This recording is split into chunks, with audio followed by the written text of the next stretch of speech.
C'est l'heure de la revue de la presse et des médias israéliens ce matin sur Studio Kalita, relayé sur les ondes des radios juives de Paris. Une information d'importance fait ce matin la une de la plupart des quotidiens et des sites d'information israéliens. Le conseiller juridique du gouvernement Avichai Mendelblit, celui-là même qui, sous sa casquette de procureur général, a inculpé jeudi soir Binyamin Netanyahou de corruption, de fraude et d'abus de confiance, a annoncé hier que M. Netanyahou pouvait continuer à remplir les fonctions de Premier ministre, même dans un gouvernement de transition. Quant à l'éventualité qu'il soit mandaté pour former un gouvernement dans l'avenir, eh bien, elle n'est pour l'instant que théorique et donc le conseiller Mendelblit n'a pas l'intention, a-t-il dit, de se prononcer pour l'instant à ce sujet. La formulation de cet avis du conseiller est différente selon les quotidiens et selon leurs aspirations, on dirait dans leur tendance politique. Le Israël Hayom, proche de la droite israélienne, titre « Mendelblit affirme Netanyahou peut continuer à être Premier ministre », tandis que dans le Yediot Aharonot, le même Mendelblit affirme Netanyahou n'a pas besoin de démissionner. Selon le conseiller, la question de la vacance du pouvoir par Binyamin Netanyahou est politique mais pas juridique. Quant à Haaretz, eh bien, il cite Mendelblit qui a déclaré qu'il n'était pas possible de déterminer que M. Netanyahou doivent démissionner. Enfin, le Maariv affirme Mendelblit a indiqué que M. Netanyahou n'était pas obligé de démissionner durant la période d'un gouvernement de transition. 4 formules donc pour refléter exactement le même avis. Mais ceux qui veulent réellement mesurer le poids politique actuel du Premier ministre pourront le faire ce soir en se rendant à la manifestation de soutien organisée en sa faveur à Tel Aviv. Selon le Yediot Aharonot, et c'est un indice capital, aucun des ministres du Likoud n'aurait l'intention de participer à ce rassemblement, ou en tout cas très peu parmi les ministres du Likoud pourraient y participer.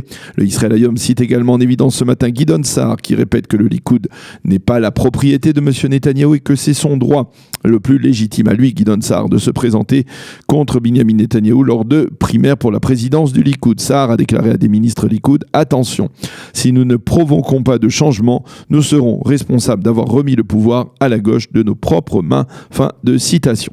Le Israël Hayom cite M. Netanyahou qui a déclaré hier que les contacts en vue de la formation d'un gouvernement d'union se poursuivaient envers et contre tout.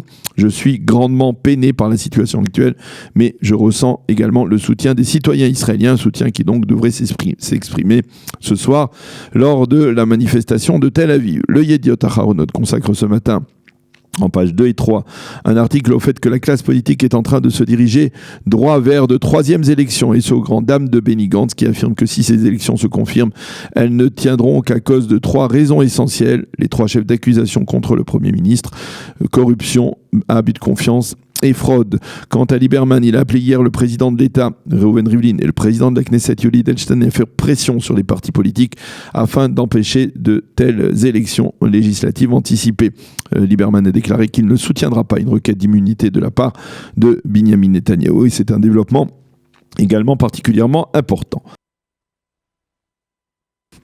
Le Yediot Aharonot avance également ce matin une voix que l'on a rarement l'occasion d'entendre, celle de l'ancien chef d'état-major de Tsahal, le général Gadi Eisenkot, qui s'en prend aux accusateurs du système politique, en particulier donc à Binyamin Netanyahou, ceux qui s'en prennent à la justice et à la police diffusent des mensonges pour promouvoir leur agenda politique, a-t-il déclaré. Enfin, parmi les développements importants hier, à noter l'annonce faite par Naftali Bennett, qui a déclaré que son parti, la Nouvelle Droite, se présentera de manière autonome en cas de nouvelles élections.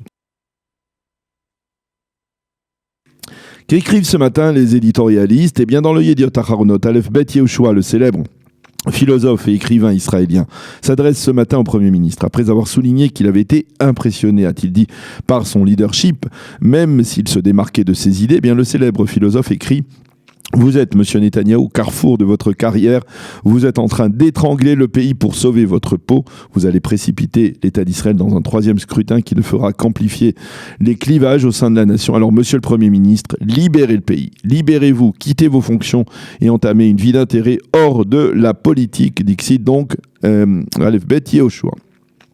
Ariela Ringel-Hoffman écrit ce matin toujours dans le Yediot Aharonot sur ce qu'elle appelle la folle course vers les urnes de 3e élections ne sont pas des élections de trop, c'est entraîner tout simplement le pays vers un tourbillon institutionnel sans précédent, et le pire c'est qu'au bout de ces 3e élections, il est probable que rien n'aura changé et qu'aucun gouvernement ne pourra être formés.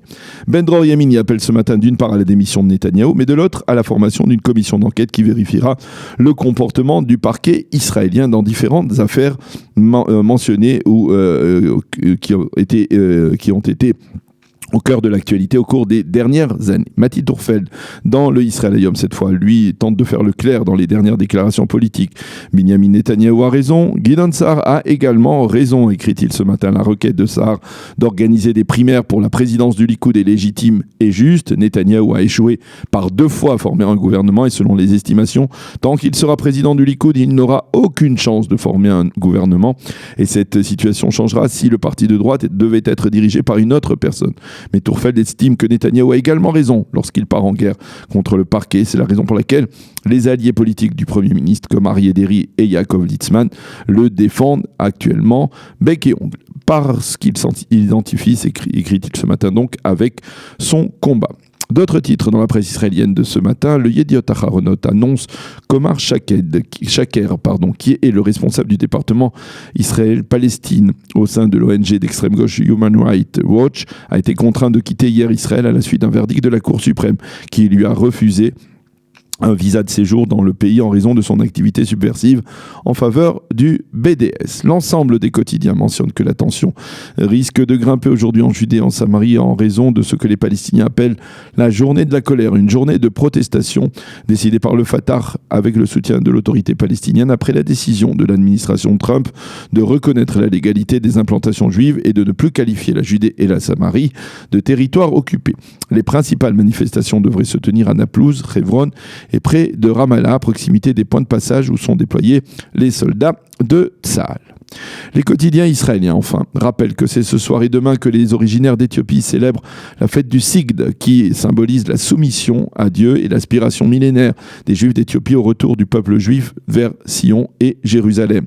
En Éthiopie, les Juifs avaient pour tradition, explique le Yediot Aharonot ce matin de manière détaillée, de se réunir le 29 Reshvan, soit 50 jours après Yom Kippour, pour célébrer le renouvellement de l'alliance entre le peuple juif et Dieu, un peu comme les 50 jours qui séparent Pessah de Shavuot, du don de la Torah.